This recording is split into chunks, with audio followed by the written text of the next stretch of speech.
Welcome to this episode of Breaking Business Barriers. JT, Jared Ty, he's co-host along with me, Brent Duham.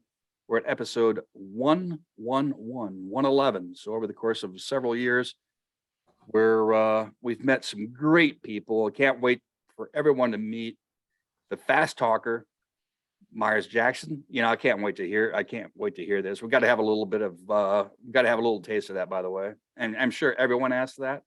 But JT, you want to take it over from here? Yeah, great to be back on, man. It's been too long. So I was a fan of the TV show Texas Flip and Move. I think my wife and I watched every episode. Fascinating show about these people that pick up these kind of small homes. They'll actually move homes.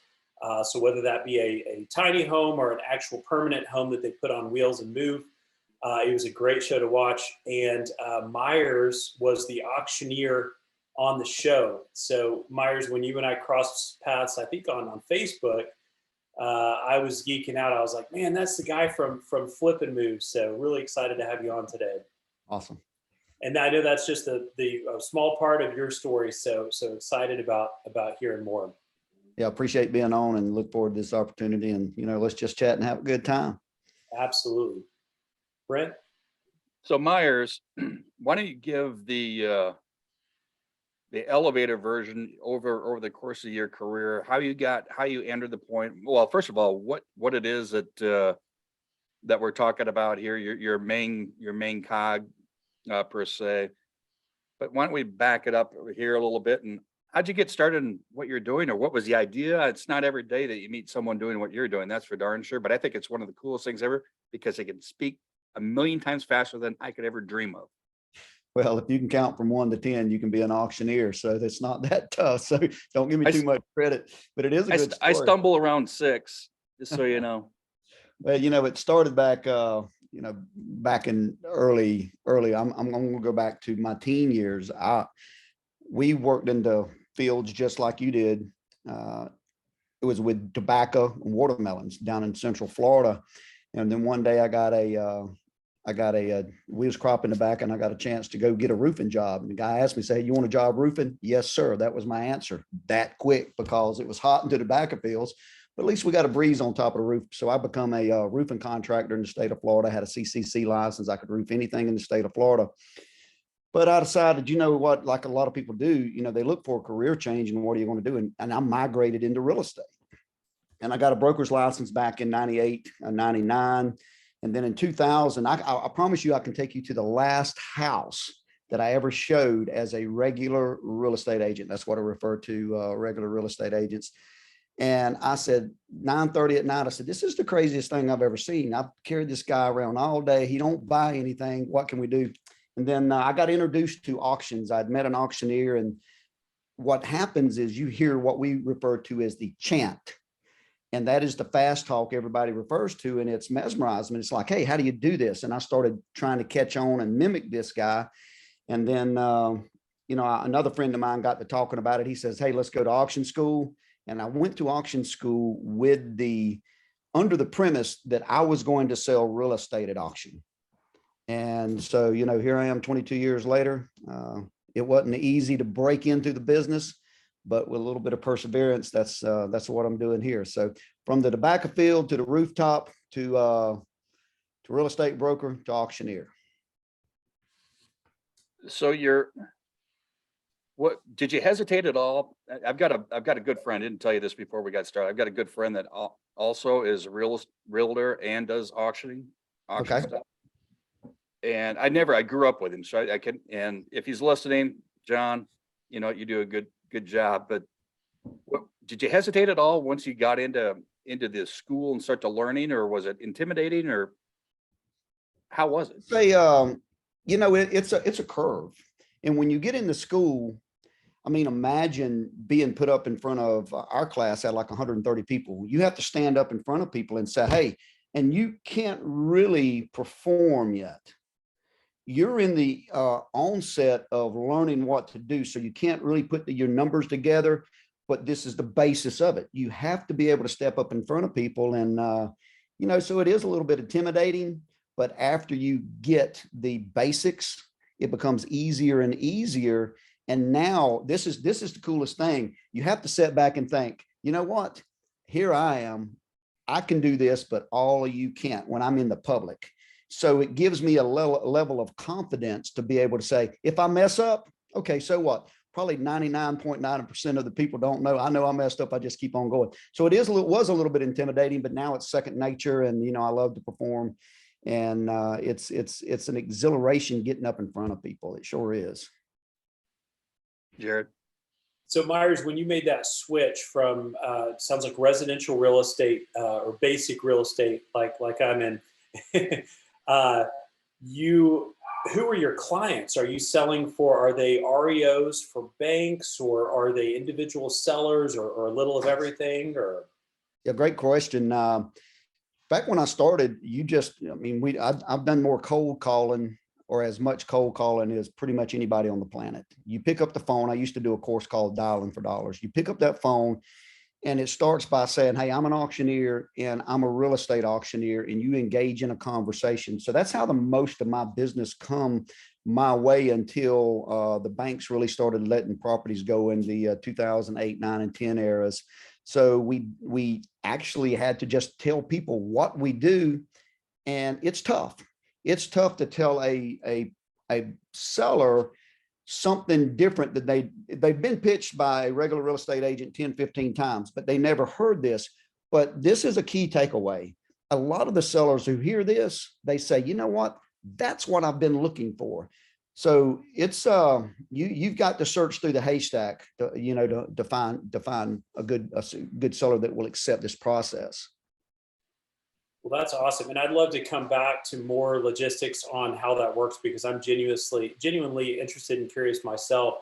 But man, you have an interesting story. You've been all over the nation. I don't want to spoil anything for you, but I'd love to hear. In fact, I watched your video, a video you have on YouTube where you're just kind of talking about, where all you've been and some of the exciting things you've done. I'd love to hear more about that.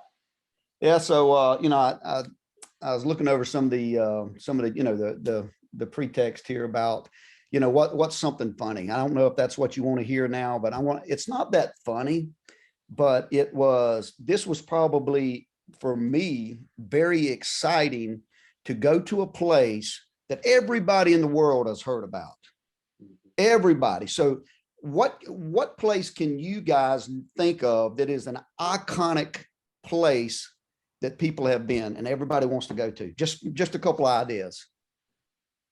It's a house, and I'll give you a hint. It's a house, and it's in California.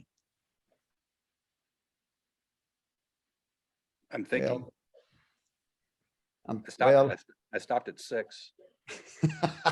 I know the answer, but I watched the video, so I'm not. You watched the video. So this is so I'm going to give you a little bit of background on how I got there, and then I will reveal where this was, and it'll come out in the story. So as I began to actually learn how to be in the auction business and how to really do good business in auctioneering, one day I sold a farm, and it was about a $4 million transaction. 1,100 acres. It was in North Florida, tomato farm, a bunch of swampland kind of combined. So it was a real big, diverse farm. But I had some people who were real happy for me.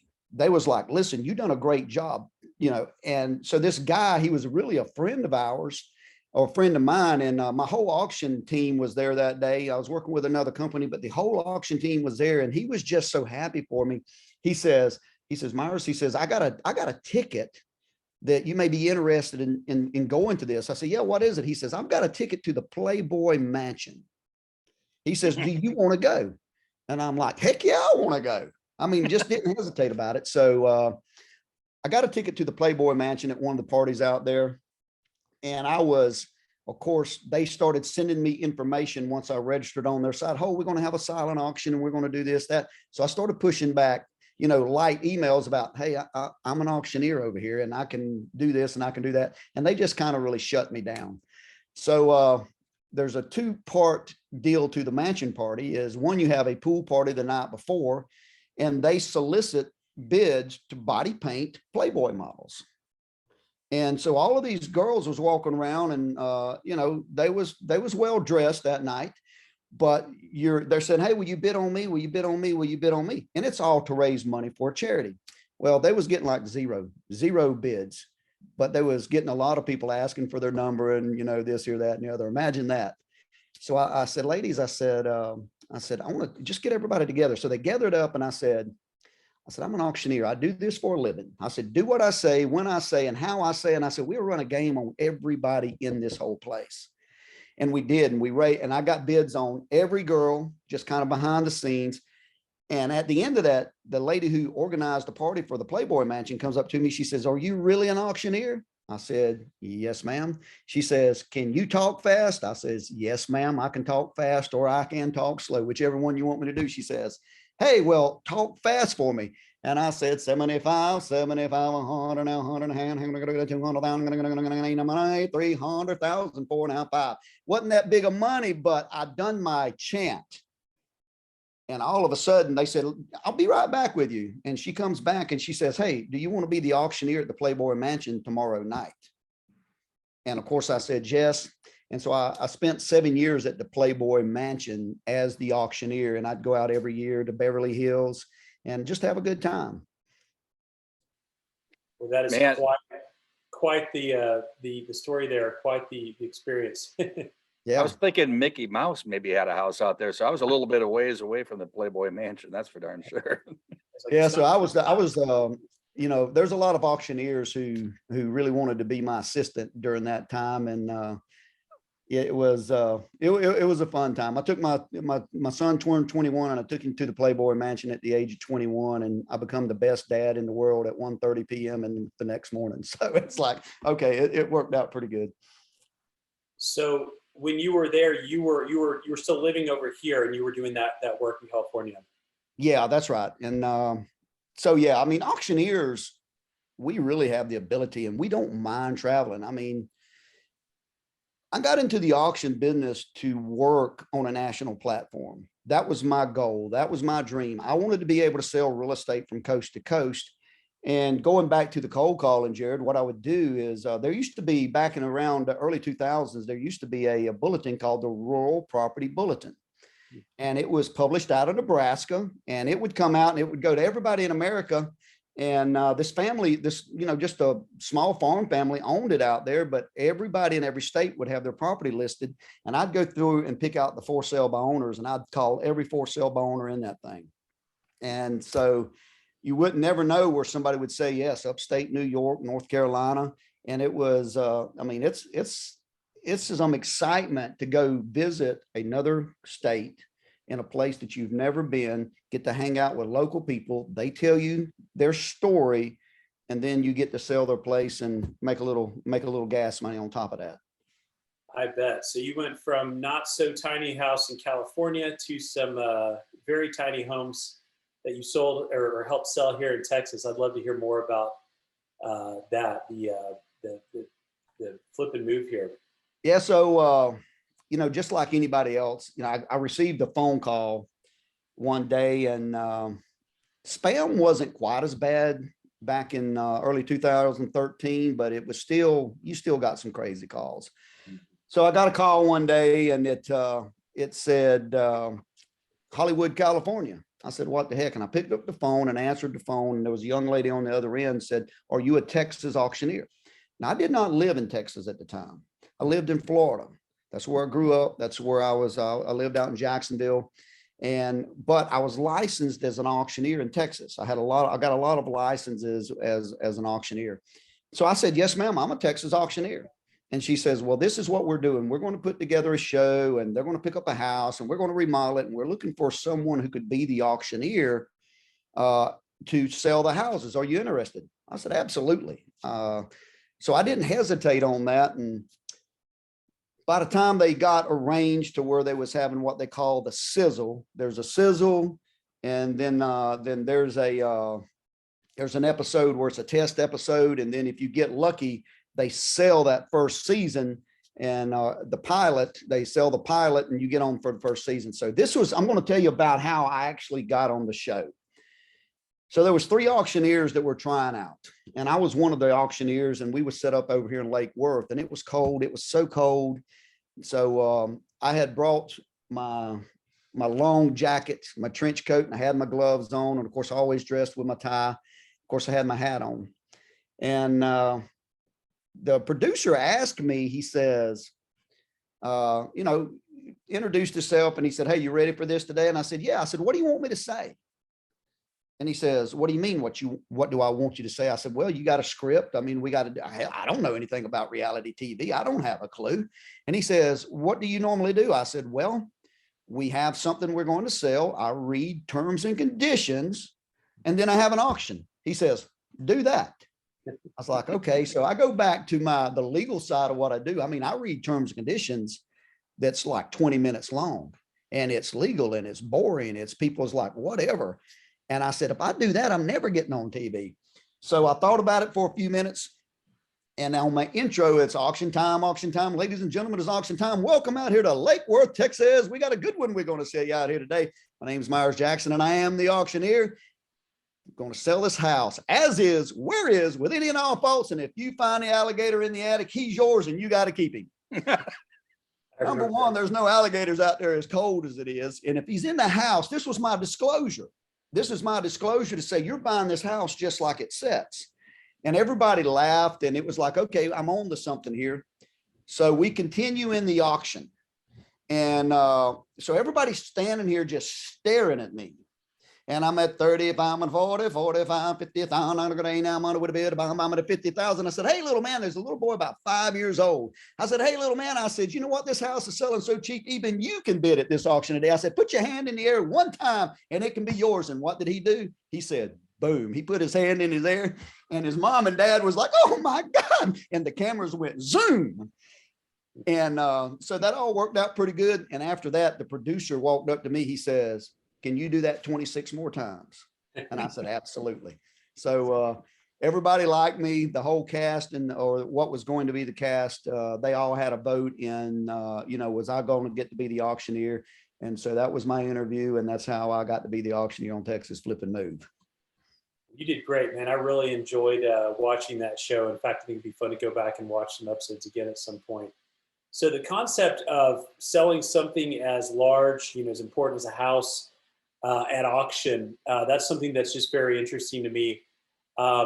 So can you kind of fill us in, and maybe any interested listeners, on just how that works? Are people bringing, cash to the courthouse steps? Can there be any financing involved? Is there any, inspection period, if you will, to put it simply? I'd love to know more about that. So I'm gonna do a couple parts in this, if you don't mind there, Jared, because the deal is, number one, a lot of people think that, okay, why am I selling my house at auction? Because I don't want to get bottom dollar. And it's a concept that auctioneers, it's hard for us to understand why people think like that, but this is the reason why people think like that. If you go back to the Great Depression or any cycle in the real estate industry or in the economy for anything sizable, and the Great Depression was a prime example, that there was so much product on the market until, through normal channels, the market could not survive or keep up with the sales. So auctioneers were hired to come in and say, "Hey, you know what? I got 100 of these properties, and I'm going to stimulate the market. What will you pay?" And as a result of like back in 2007 and 8, 9, prices are doing like this. And the bank has so many products until people buy at super, super really good deals. Well, that sticks in the minds of people. And it's a stigma that auctioneers just, we wake up thinking about it. And what do we do about it except get up and battle each day, which comes to the question you just asked. Number one, I've never sold anything off the courthouse steps. I've sold very few foreclosure properties. I did sell some bank REO properties back in the day. I sold 240 properties one day. We started at 10 a.m. and had the contracts written by 5. We sold to a group of 30 people. We did sell them packages and things like that. So all of that happens. But the majority of what I've done over the years is one-on-one custom work with a seller. Go back to that rural property bulletin, which now has turned into Land and Farm. Land and Farm bought the rural property bulletin. If you're in the real estate business and you've ever listed land, you've probably seen Land and Farm. So I can take you back all the way when Land and Farm was created, Lands of America, how CoStar and all of this come into conglomerate. But at the end of the day, auctioneers advertise in all of these places to draw an urgency from qualified buyers. Now, I wrote a piece just a while ago. I was at lunch and I'm thinking, I write a lot of blogs and I'm thinking on to, you ask some questions. Can you have financing? Can you have these other things? Typically at auction, you pay cash. You buy it as is, where is, with any and all faults, alligator, the tail, feet and everything. That's how you buy it. The Uniform Commercial Code says that you have to give a buyer a reasonable inspection period. So auctioneers have always opened up the inspection period prior to placing the bid. And you got the time, but if you say yes, if you put your hand in the air, you're agreeing that the inspection is over or you've waived it and that you're buying cash. But the Metroplex operates a little bit different. And I can go into why auctions work in Ohio and Kansas and Pennsylvania and other places. They work very, very well. But out here in Texas, they're not as popular. And there's a reason for that, just basically because 100 years ago, there wasn't 4 or 5 auctioneers that was here building this business for 100 years. And that's a whole different story for another day. However, at the end of the day, now I just wrote a piece. I mean, I sat down at lunch and wrote this about, I'm a modern auctioneer. And we created hybrid auctions a few years ago, and this is starting to work well in the Metroplex and other areas for people who are not familiar with auctions because it scares them.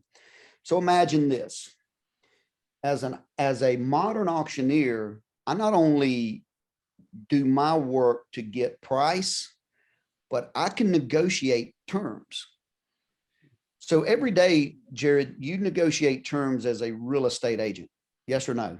Yes, sir. You look at them and you look at the option period and you look at the amount of escrow money and you look at all of these things.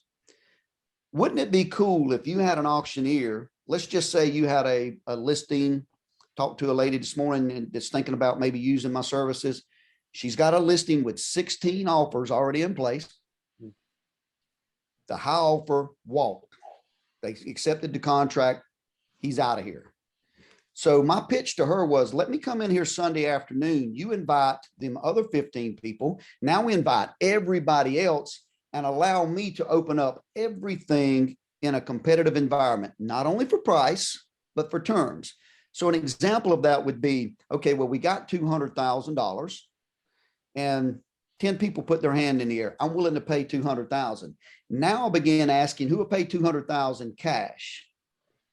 Let's just say 5 hands go down. I'm dealing with 5 people who pay 200,000 cash and skip the option period. Another hand goes down. So we got 4 left. Now I'm dealing with 4 people who's willing to pay top price. And we start negotiating terms such as the escrow deposit. And I'm saying, hey, who will pay $10,000 for the escrow deposit? Everybody puts their hand in the air. Who pay 12 and a half, who put down 15, who put down 70, who put down $20,000 in escrow deposit. And I got 2 people left. Now I can get into deeper terms. Who can close in 15 days? One person puts their hand in the air. Now, how transparent is that offer? And I can do that, number one, because I have an auction license and I have the skill and experience to be able to transmit that in a formidable manner to the buyer so they understand it. And the seller looks up and says, that's my buyer right there. Mm-hmm. How transparent is that? I think it makes a lot of sense. There's certainly times that, that I'm selling a home and that, sometimes it would just make sense that, hey, everybody knows, what the top offer is and how high they would need to go. Obviously, there's some reasons that we can't disclose that on my end, unless we have, express permission from the seller. But I think it certainly makes sense that, there's a time and a place that it would be beneficial for everyone to just know, hey, bring us your best and let's make this happen. That's right. Transparency is a super valuable thing, of which so many folks shy away from it for whatever reason. I don't really get it, but I think that's fascinating. Myers, you said something early on, as you were lifting your career, those cold calls. So a lot of folks that listen to both Jared and I, they're in a sales related field. Exactly. And I could probably ask 100 people how many like doing cold calls, especially on the front end of whatever their career looks like. Do you have a little advice for anyone that, man, I just hate cold calls, but obviously those cold calls have paid dividends. It's like an annuity today, but you want to give a little advice, Myers, to those that fear the dreaded cold call?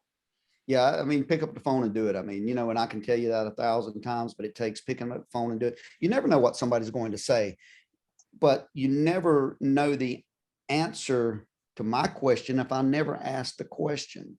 So we've been sitting in here daily, and so this is how Jared and I become more acquainted in this last week, because in my questionnaire that I looked at, you ask about a couple of books, and we can get into that in a minute, and I'll give y'all the opportunity, out of the statement. But the guy says take massive action. Today he said, it's not it. People say it takes money to make money. It takes courage to make money. It takes a tremendous amount of courage to get up and say, you know what, I'm Myers Jackson. Who are you?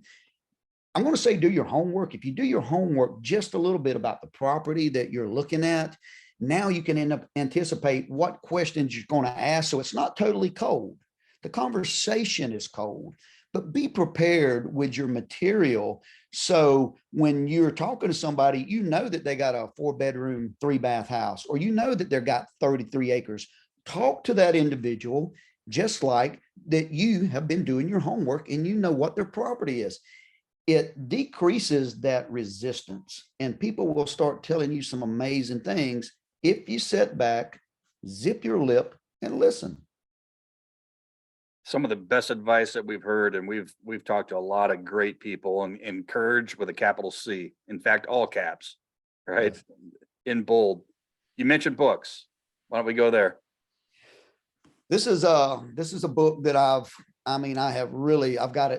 got it and I've given it to a lot of people, but it's How I Brought Myself from Failure to Success in Selling, by a guy named Frank Bettinger, Bettger, Frank Bettinger. And basically he was a washed up lazy baseball player in 1913. And he goes on to be the #1 insurance salesman in the world. And it's he uses index cards. And what I've done way back in 2005, I had my assistant. Remember when we had the little punch PDAs? Well, I would have, and I've always had a trouble with smiling. And there's a big story behind that, but it was hard for me to smile. So and Frank says in his book, he says, number 6 in his if you read, there's 13 things that you do on a daily basis. Number 6 is smile, smile, smile. And so I had a dentist go in and put in my calendar just at odd times. I said, I don't care when you put them in. He'd put them in my calendar at odd times. And I can remember walking through a door one day, right as I was walking through the door, my appointment went off, and I looked and it just said smile. And I started smiling, and it started making a huge, huge difference in my life. But Frank Bettinger is one book. That book was given to me by a man named Hank Deloney. Now, Mr. Hank, as I referred to him, got in the auction business at the age of 86 years old. He was a go-getter. And I would notice him daily. He would do the things that Frank said do. And at the end of the day, he'd have his little sheet, and he'd be writing stuff down. And later on, I knew what he was writing down, because Frank says, recap your day, find out how you're going to sell this person. And Mr. Hank and I rode together for a number of years. And he told me a story one day. I said, tell me a little bit about what you do, Mr. Hank. He says, well, I sold feed. I said, oh yeah, tell me about that. And he was like, well, I was actually worked for a company called Checkerboard Square. And and that's Ralston Purina. And he was the number one salesman worldwide for Ralston Purina 27 years in a row. Got in the auction business at 86. Give me that book. And if you do the things that Frank says in the book, you can't help but to be successful. How cool is that, Jared? I like it. Myers, you've had quite the career, man. What's next? We're going to keep on. I do have something that's, burning back here in my brain that we're going to do. And it's more along the lines of electronic auctions. It's a version of online, but, we're going to take it to the next level to where just imagine, sitting in your living room and you just say, hey, I want to sell something at auction. Or maybe you're not thinking about, but you've got 5-10 acres somewhere in Montana, or you've got 100 acres, whatever. And you say, you know how tough it is for some people to hire a real estate agent.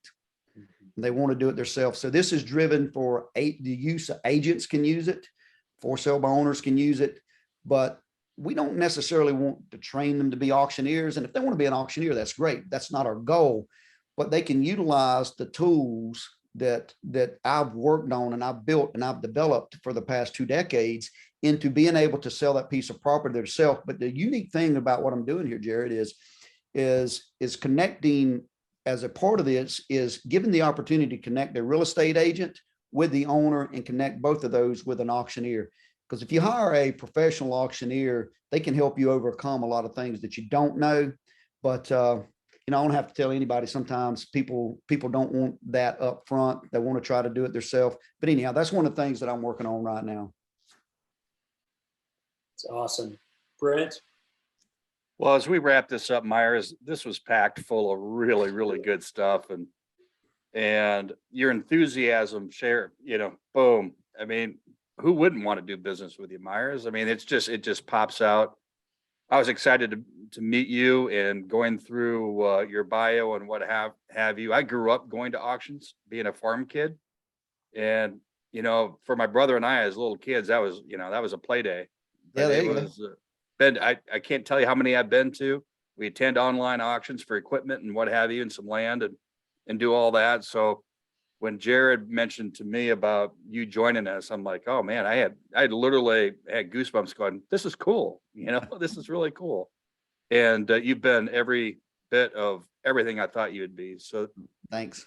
Thank you very much. Great advice. Great book, by the way. I was given that book a number of years ago. It's in my library. You go.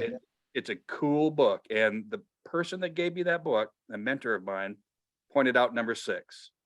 Hey, Brent, you're way too serious.